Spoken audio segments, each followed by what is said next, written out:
Kai Sotto, gigil nang makapaglaro muli sa Japan B-League. Gustong mag-all-out na this season sa Japan at sinisiguro ni Kai Sotto na sa pagbabalik niya ay injury-free na siya. At Justin Brownlee, dapat bang bigyan ng special treatment ng PBA? Well, yan ang ating pag-uusapan in this video at marami pang iba. Pero bago yan, ay meron muna tayong pag-giveaway.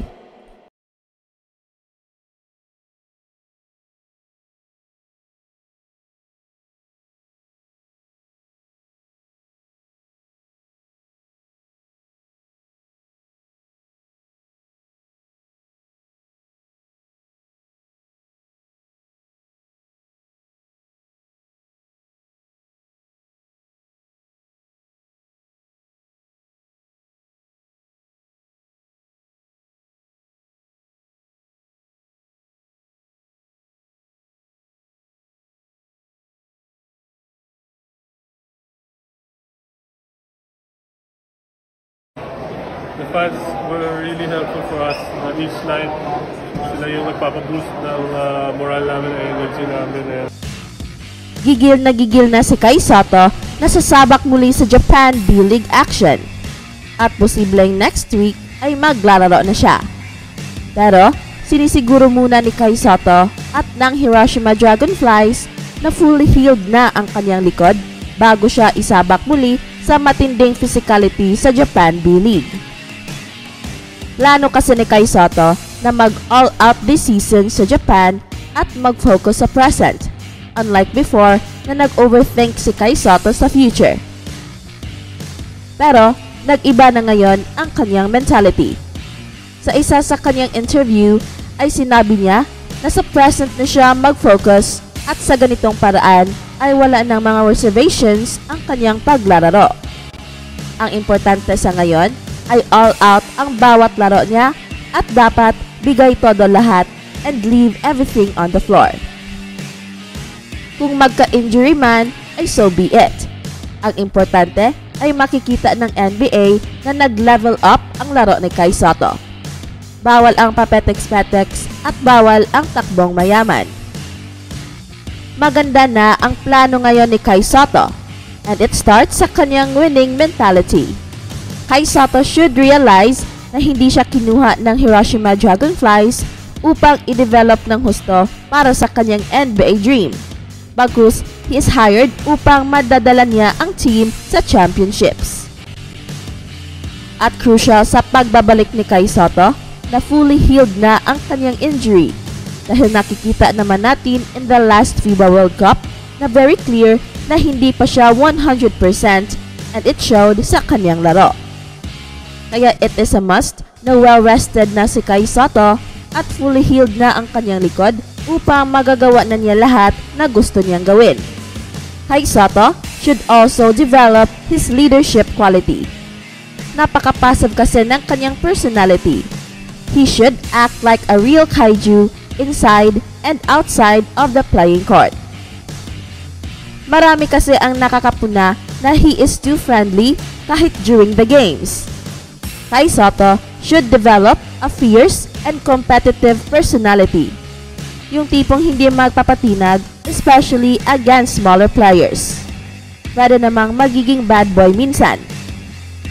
Hindi naman siguro malayo yan dahil ang tatay ni Kai Sotto ay kilala bilang isa sa mga enforcers ng PBA noon. I'm sure darating rin ang araw na magiging astig rin si Kai Sotto dahil nasa kanilang dugo naman yan. It just happened na bata pa si Kai Sotto at kailangan pa ng matinding experience. And in due time, ay aabot din siya dyan. In fact, meron na mga pagkakataon na marunong ng manggulang itong si Kai Sotto. Kaya nakikita ko ang kanyang potential na pwedeng magiging isang magaling na manlalaro in the future. The skills are already there. Ang kulang na lang ay ang maturity na kailangan niya, especially against better competitions. Pero kung merong mang kakampi si Kai Sotto, ay ito ang time. He is still 21 years old at marami pa siyang pwedeng matutunan na pwede niyang magagamit in the future. For now, ay dapat munang siguraduhin ni Kai Sotto na he is in tip-top condition sa pagbalik niya sa Japan B-League. Dito kasi nakasalalay ang kanyang future sa NBA. The time has come na dapat na siyang magda-dominate sa Japan B-League like a real NBA player. Look at Jordan Clarkson, Simon Fontecchio, na talagang they are set apart from ordinary players. Iba talaga ang level ng laro sa mga NBA players at ito ang dapat ipapakita ni Kai Sotto sa Japan B-League this season. Pero ang tanong, kaya ni Kai Sotto na mag-dominate sa Japan B-League? Well, there is no question. Pero unang-una ay magsisimula ito sa mentality ni Kai Sotto.